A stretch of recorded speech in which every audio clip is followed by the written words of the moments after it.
On Thursday afternoon, April the 13th, FBI officials arrested a 21-year-old man in connection with the Ukraine document leak.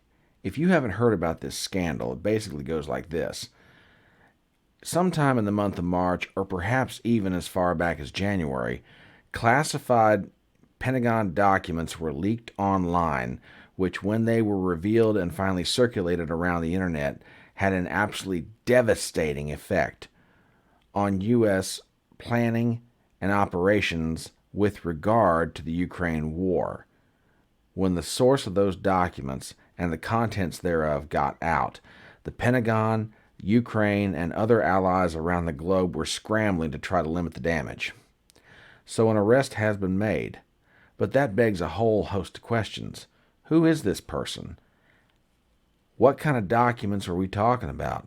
What did they actually show? How much damage has been done? And even though many people are saying this young man, if proven guilty, will have done a very bad thing, was it really all that bad in the long run? Oh, a heretical question.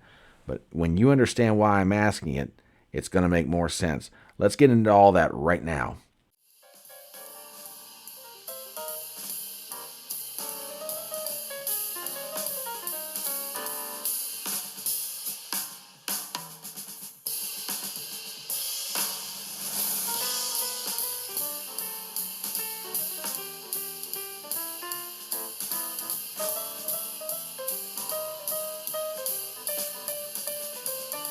My name is Brian Trippett. I am your front porch conservative. Step on up to my electronic front porch and let's talk.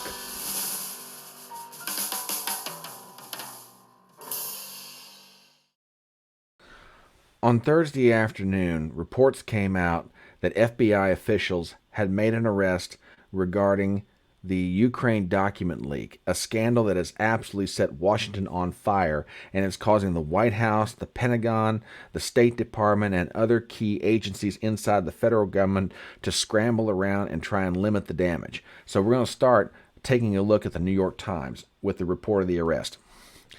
FBI arrests National Guardsman in leak of classified documents. Authorities say that Jack Teixeira, a 21-year-old member of the Massachusetts Air National Guard, posted sensitive materials in an online chat group. We read a little further into the article. The FBI arrested a 21-year-old member of the Massachusetts Air National Guard on Thursday in connection with the leak of dozens of highly classified documents containing an array of national security secrets, including the breadth of surveillance the United States is able to conduct on Russia. Airman First Class Jack Douglas Teixeira was taken into custody to face charges of leaking classified documents after federal authorities said he had posted batches of sensitive intelligence to an online gaming chat group called Thug Shaker Central. Oh my, what the? Okay, I'm not laughing at the situation, nor am I laughing at this young man. All of this is very serious, but I have to pause for just a second. Thug Shaker Central? I mean, really, where's the cool code name? I mean, you watch enough James Bond movies, can we not come up with something better than this? But I digress. Let's go back to the article. Reading a little bit further, as reporters from the New York Times gathered near the house on Thursday afternoon, about a half a dozen FBI agents pushed into the home of the Airman Teixeira's mother in North Dighton with a twin-engine government surveillance plane keeping watch overhead. I have a real quick question. How did the New York Times know to show up just before the FBI agents went in? Just asking. Some of the agents arrived heavily armed. Law enforcement officials learned before the search that Airman Teixeira was in possession of multiple weapons, according to a person familiar with the investigation, and the FBI found guns at the house. Now, that's what happened. That's what went down. I've got a whole host of questions, and I know these questions do not cover the complete length, breadth, and depth of this thing, but they're the ones that immediately come to my mind. First, how did a 21-year-old Air National Guardman from Massachusetts get access to classified documents this sensitive? Did he work in the Pentagon? Or maybe he had just come home for a visit. I mean, where was he stationed? If he did have access to it, what kind of classification clearance did he have and how high did it go? Did he actually take these documents? Assuming, of course, that he is proven guilty of that which he is charged. He is innocent until proven guilty. But if it is found that he is guilty, did he actually take these documents, or were they given to him? And if they were given to him, by whom? What was his motive in taking the documents and dispersing them? How many people knew about this? Did he act alone? Which I guess goes back to my other question. These are just some things that come to my mind immediately. Now, this is going to take some time to shake out, and we're going to follow this story as the days and weeks go by. But the one question that you may be asking yourself is, just what exactly was in these documents that's making official Washington absolutely scramble around like their hair is on fire? Well, we're going to take a look at that. From Forbes magazine, we read the following. And this was written a few days ago on April the 11th. Here's why U.S. officials feel sick over defense leaks, secrets about allies, alliances with Russia, and doubts about Ukraine's strength. Reading into the article, the U.S. intelligence documents leaked on social media over the past 2 months cast doubt on the federal government's public display of confidence in Ukraine's ability to fend off Russian forces and indicate vulnerabilities in key U.S. partnerships, according to new revelations about the disclosures that come as U.S. officials scramble to assess the scope of the damage.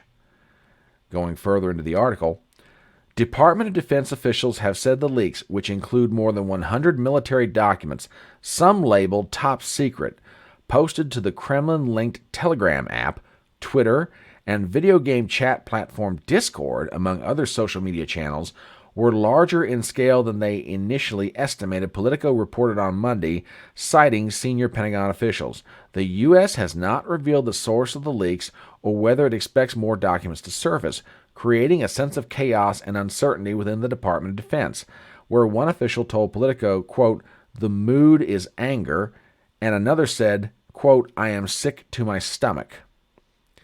The documents contain a trove of information about Ukrainian military efforts, including a top-secret file that contradicts President Joe Biden's public expressions of confidence in Ukraine by revealing U.S. officials believe Ukrainian forces could run out of weapons within a matter of weeks and fall well short of their goals for a spring counteroffensive against Russia, according to multiple reports. Some of the leaked files reveal key U.S. allies have aligned with Russian forces. Example, Egypt, a close partner to the U.S. in the Middle East, planned to send 40,000 rockets to Russia and wanted to cover up the deal to, quote, avoid problems with the West, President Abdel Fattah el-Sisi said, according to the Washington Post, citing documents that surfaced on Discord in February and March. Ladies and gentlemen, do you now begin to understand why it is the White House, the Department of Defense, Department of State, and everybody else is absolutely scrambling to try to limit the damage on this? Because you've got to understand what's happening here. For well over a year, there have been public displays of confidence by Joe Biden, Secretary of State Anthony Blinken, the Secretary of Defense Lloyd Austin, and others in the government that Ukraine would ultimately come out ahead in this conflict. We've just got to make sure they've got the supplies. We've just got to make sure they've got the money. We have sent billions of dollars in military aid, actual cash money, whatever Ukraine needs. It's almost been like a blank check. And now we've got documents that have been leaked in the past 2 months, and those leaks are now becoming very, very public, where everybody's realizing, hey, according to our own Defense Department assessments, this country of Ukraine may very well run out of ammunition in the next few weeks, and we don't think they're going to have the ability to withstand the Russian advance. We have, ladies and gentlemen, a contradiction. There's what you're saying, and then there's what I'm seeing. And they have lost control of the narrative. If these documents had never leaked, quite obviously, the Pentagon, the White House could still control the narrative on Ukraine. That is gone. But there's more to what was in those documents. Remember how we've been told that there would be no U.S. troops involved in this? This is between Russia and Ukraine. All we're doing is supplying munitions and money. Take a look at this. This is more from that batch of documents that have leaked online. This is from Fox News. U.S. Special Forces in Ukraine at Embassy. Official confirms as Pentagon document leak probe heats up.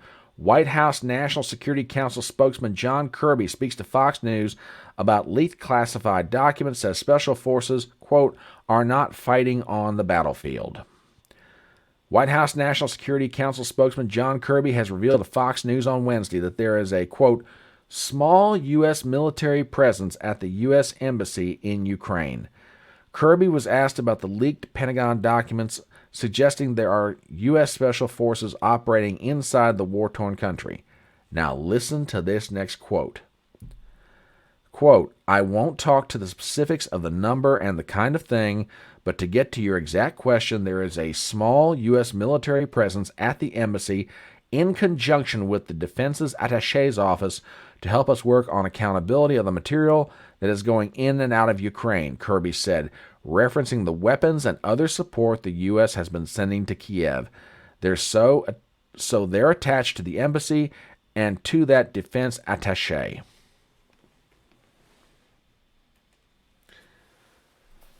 Ladies and gentlemen, people have been comparing this document leak to Snowden back in the days of the Obama administration. I disagree. I beg to differ. Historically speaking, this reminds me more of the Pentagon Papers because the similarities are very much the same. Remember what I said a moment ago. We've been told by government officials in the United States that Ukraine was able to withstand Russian advances, that they were going to win this thing. They just needed the money and the munitions to make that happen. And if we just stand strong with our allies, we'll pull this thing off. Now we've got documents coming out that show the exact opposite. Think back to the Pentagon Papers scandal of the 1970s. The Johnson administration, and continued through into the Nixon administration, was trying to tell the American people, hey, we're going to win this thing. We'll give the troops that we've got to have. We've got to stop communism in Southeast Asia. It's a tough slog, but we will win this thing. And then Daniel Ellsberg starts leaking papers from the Rand Corporation to the New York Times and the Washington Post, which show in complete and absolute detail that everything the Johnson and Nixon administrations had told us was a lie. Now, do you see why I say these two are very, very similar to each other? It feels just exactly the same. Now, what's the upshot of all this? Where are we going from here? What are things that could happen in the short term, the long term? Hang on, we're going to take a look at all that here in just a second. What's the end result of this going to be, short and long term? Don't know yet. Events are happening very fast. We don't know where this is going to go, and we don't know how everything is going to play out yet. So we'll be keeping an eye on this as the days and weeks and months to come. But I found one article just published, I guess maybe today or in the past couple of days, that I think is very alarming, and I want to bring it to your attention. Take a look at this. This comes from NBC News. U.S. intel agencies may change how they monitor social media chat rooms after missing leaked U.S. documents for weeks. President Biden and other officials were dismayed when they learned the documents had been online for at least a month. Quote, nobody is happy about this, said one official. We read a little further into the article. The Biden administration is looking at expanding how it monitors social media sites and chat rooms after U.S. intelligence officials failed to spot classified Pentagon documents circulating online for weeks, according to a senior administration official and a congressional official briefed on the matter. The possible change in the intelligence gathering process is just one more potential shift as officials scramble to determine not only how the documents were leaked, but how to prevent another damaging incident. President Joe Biden and Secretary of Defense Lloyd Austin were briefed about the disclosure last week, administration officials say, but the secret documents appeared online in early March on the Discord social media app, according to Bellingcat, the open-source investigative group. Some documents may have appeared as early as January, the group said. Now, I'm going to be very careful about how I try and say this, but I don't think I'm going to say anything that's totally out of school here. It has been reported in different places, in different situations, in different contexts about how social media is monitored by agencies of the federal government. I don't think I'm saying anything too radical. It's going to get me in trouble with YouTube. But I am being somewhat careful about how I say it. I know, probably shouldn't be, but then again, it's my channel, folks. But I digress. The point is this. It's already been happening. Unfortunately now, there may be some people who want to tighten down further freedom of speech and freedom of expression online. I hope that's not the case. It's situations like this that allow a totalitarian instinct to take over and people start implementing bad policy and bad law all in the name of public safety. I pray that does not happen here. I've got a couple or two, three closing thoughts. I asked the question at the very beginning of the video, if it is proven that this young man is guilty of the crime that he's charged with, people and history will say that he did a very, very bad thing. On the other hand, he provided information to the American people and to the world that show a different point of view and may reveal a truth that hitherto had not been known. Now, I'm not going to lie to you. As I read all this information, I wrestle with certain ethical questions. He wears the country's uniform. He is required to follow his orders, and part of those orders is to keep the secrets of the United States military safe and just exactly what they are, secret. On the other hand, does he not have a higher obligation to tell the truth if he knows what it is, or find a way to tell it? And I guess this goes back to the old ethical question, do two wrongs make a right? Most of the time we say no. Does the wrong of revealing this information somehow make up for the wrong of the American people being told facts that are not true?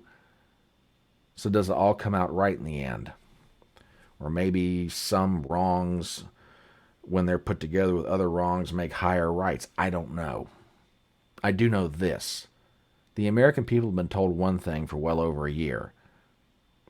We now know that what we've been told is not true by our own government. Where it goes from here, going to be very interesting to watch. But I will pose one last theory. And again, what I'm about to say is pure speculation. But it's an idea that I've heard thrown around by a bunch of people, but I'll personalize it for the purposes of this discussion. I was having a conversation with a buddy of mine, and we'll just call him Smilin' Jack.